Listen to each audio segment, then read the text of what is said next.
Geçen seneler nazaran bu sene piyasalar durgun. Bizim en çok sıkıntı çektiğimiz durum piyasaların dalgalı olması.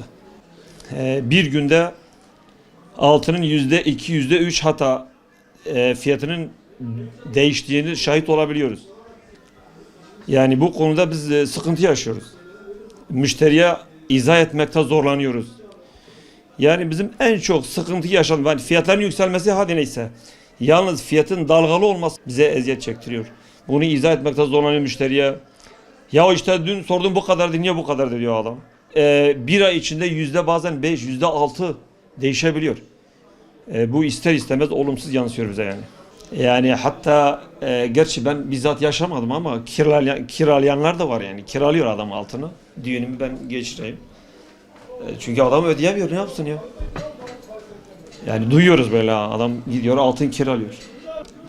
Yeni evlenenler ne yapacaklar ben de bilmiyorum yani. İşleri zor. Keşke diyoruz fiyatlar düşseydi. Fiyat düşerse bizim de tek elimiz döner. Temennimiz budur yani. Şu anda zaten altınlar yükselmiş, kimse alamıyor, gücü yok. Düğünler ertelemiş, 11 Temmuz'a kadar. Kar payımız zaten bellidir. Ne kadar düşse bizim için daha iyidir altın. Sadece alan, bir yatırım için alan var, başka kimse alıcı yok şu anda. Satıcı çok. Onun için biz de bekliyoruz. Altın düşmesini bekliyoruz. Altının durumu sana şöyle anlatayım. Yani bildiğim kadarıyla hiçbir altıncı kendi kirasını çıkaramıyor. Kar etmesini falan bırak. Hiçbir kuyumcu kendi kirasını bile çıkaramıyor. Bu bir. İkincisi, bizim paramız ne kadar dışarıda olursa olsun kimse getirip bize vermiyor. Kime getir diyorsak diyor valla biliyorsun durum nedir, çalışma yok, banka para vermiyor, kredi vermiyor.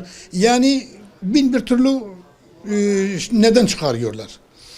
O kimin 1 lirası bizde varsa gelip alıyorlar, biz vermeye mecburuz. Düğünlerde yapılmayacak.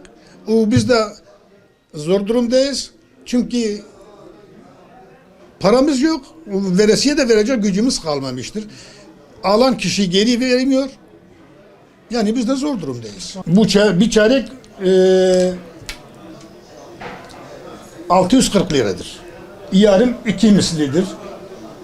Ata 2560 liradır. Cumhuriyet 2615 liradır.